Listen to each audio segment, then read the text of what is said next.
Yo, what is up guys? It's the Goblin and welcome back to another Fortnite video. Now in today's video, I'm going to be talking about the week 10 challenges that have been leaked. Of course, week 9 challenges just came out like today, like early morning, maybe yesterday by the time you're watching this video. But week 10 challenges have already been leaked and I'm going to cover them for you guys in today's video. I'm super duper hyped about this. Of course, week 10 is going to be the last week of season 4, I believe. And then we're moving into season 5. So I'm very excited about this. If you guys could smack a like, let's go for 805 likes. That would be amazing if we could hit that. Subscribe to the channel if you guys are new. We're over like 335,000 subscribers. On that road to 350k. The support in the last couple days, in the last couple months, has been ridiculously insane, and you guys are the best for that. It's just truly a blessing and keeps me motivated so well, like with all the support, all the comments, everything. So drop a like, subscribe if you guys are new, and let's talk about these week 10 challenges. Now, before we get into them, I gotta tell you guys, now, I'm making this video early, of course. Week 10 challenges aren't out for another week. So these are the ones that are found in the files right now, but there is a possibility and a chance that some of these challenges could be switched before next week because, of course, they basically have a week to switch up the files. Maybe they change their mind. Maybe they come up with another idea. Epic Games has been known for this. So if when these challenges come out, if one or two of them are incorrect, it's because that was the original idea, but of course they can change the plan. So I can only keep you guys updated on what's in the files right now when they were leaked, so keep that in mind, that some of these could change, but this is what it is right now, data mined in the files. Let's get into it. First challenge is going to be for 5 battle stars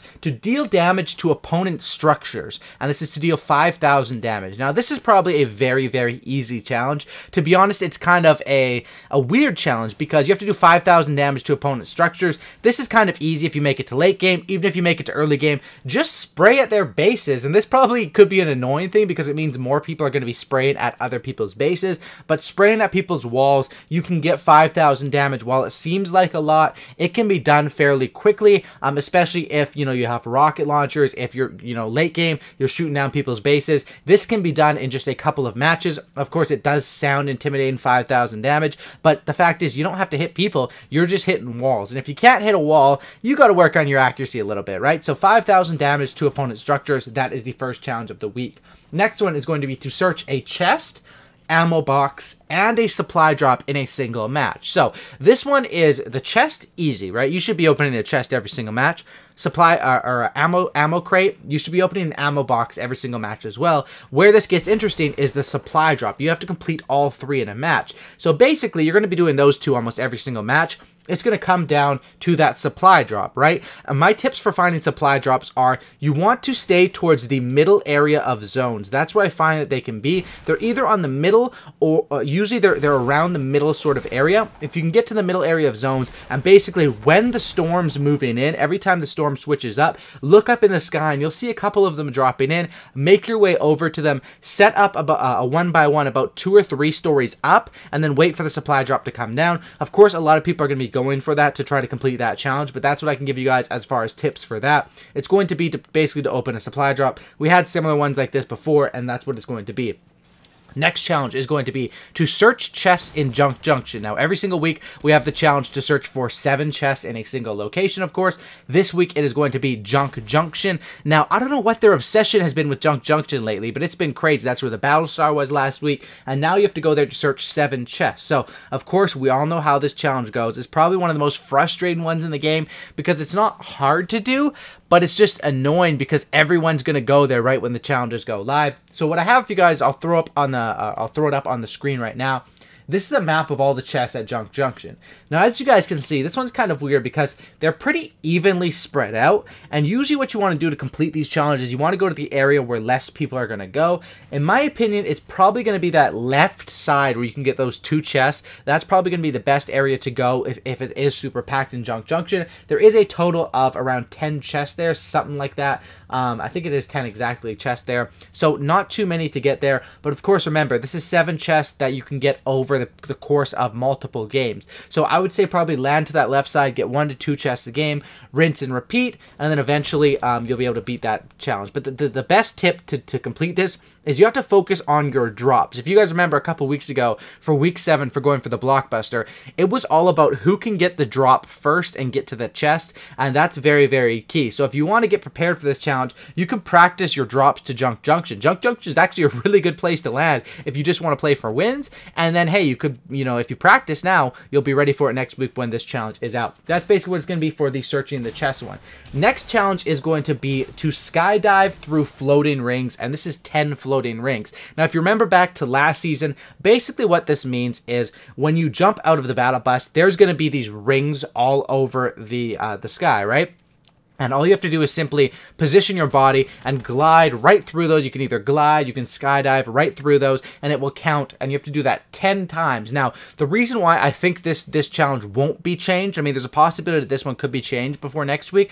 But in the latest patch notes, I noticed that they did do some updates to do with the floating rings. They updated some things to do with it. And why would they do that if this wasn't going to be a challenge? So I'm assuming this challenge will stay put till next week. Who knows? It could always change. But skydive through 10 floating rings. This one is very easy. The fact is it can kind of mess up your flight paths though and make you land late and different stuff like that. I suggest just take 2 to 3 games where you don't really care about the actual game and you just sort of play a mini game and try to go down with your glider and hit as many as them. You could probably hit 3 to 4 each time and you can get this challenge done fairly simple. It is kind of weird because a lot of people are going to be landing late now because of this. We had this challenge previously. I don't think anyone really had trouble with it. It's going to be pretty much the exact same as we had before, and that's what we're getting a lot more of. Of course, we had the Hungry Gnomes, which was essentially the same as the other gnomes we had, but a little bit different. There was rumors of having another taco shop challenge, which could be for this next week, but I'm assuming it's going to be the skydive one that we find in the files. Next challenge is, these are the hard challenges now. These ones grant 10 battle stars, which is the equivalent to 1 full tier on your battle pass. So if you're only a couple levels off of that Omega, these are the nitty gritty ones that really do matter. First one is going to be to eliminate 10 opponents. Now, this is fairly simple.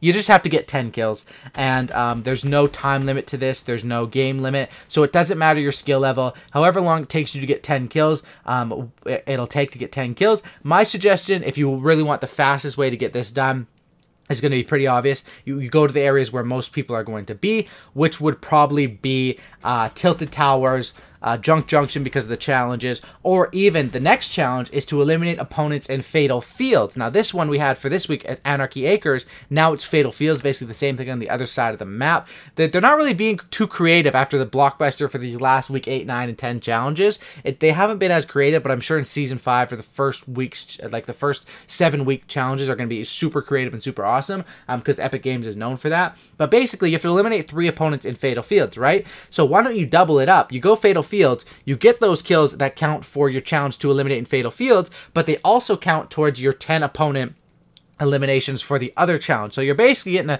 little 2-for-1 combo there and completing that one fairly simply. And then, of course, the last challenge is, it says here it's going to be to follow the treasure map. Now, with this one, it's kind of, there's some debate around this. So basically what happened last week, if you guys were staying tuned to my channel, is the challenge for this week 9 was supposed to be to search between movie titles, right? So I made the video on that, and about literally an hour to, or two, I think it was two hours or an hour before the challenges were actually out, suddenly that they switched it, Epic Games, to follow the treasure map in Haunted Hills. So I'm assuming they switched those around the week 10 and 9. So I'm guessing that that was meant to be for week 10. Now they switched the Haunted Hills treasure map into week 9. So I'm assuming probably week 10 will be the search between movie titles, which of course I already have the video, and I'll upload it again as a week 10 when it gets closer to it, so you guys can know that. Now there's a chance this could be something completely different, but based off the history, it usually goes search between, and then a follow treasure map, and then a search between, and then a follow treasure map. And that's the cycle that they've been doing over and over and over again. And if we continue on that cycle, last week's was follow the treasure map, so this week would be to search between, and it looks like that's probably what it's going to be, possibly through the movie titles, or maybe something completely different. We don't really know right now, as this is the one that they really wait until the last second to change, so we'll have to wait and see for that. That's what we have as far as these week 10 challenges. In my opinion, they are all pretty easy. The toughest one is definitely going to be to the chests in Junction. Those ones are always so annoying because they kind of do it to spread out the map, but it really does affect the gameplay in my opinion, and I'd kind of like it if they mix that challenge up for the next season. Because of that, you know, a lot of people go towards one area to complete the challenges, and it kind of ruins the flow of gameplay. Like I remember when the Blockbuster came out on the week 7, you would literally at the end of the first circle would like just start to move in, and there would be 10 to 15 people left in the game because everyone was going risky reels, everyone was going tilted for the Battlestar, everyone was going for the eliminations. I think it was Pleasant Park or something like that. Like everyone, or no, Shifty Shafts was what it was. So I think that maybe they could retune some challenges for Season 5, but that's what we have for Season 4, Week 10. Hope you guys did enjoy. Smack a like on this thing, subscribe to the channel if you guys are new, and have a great night. I'm out. Peace.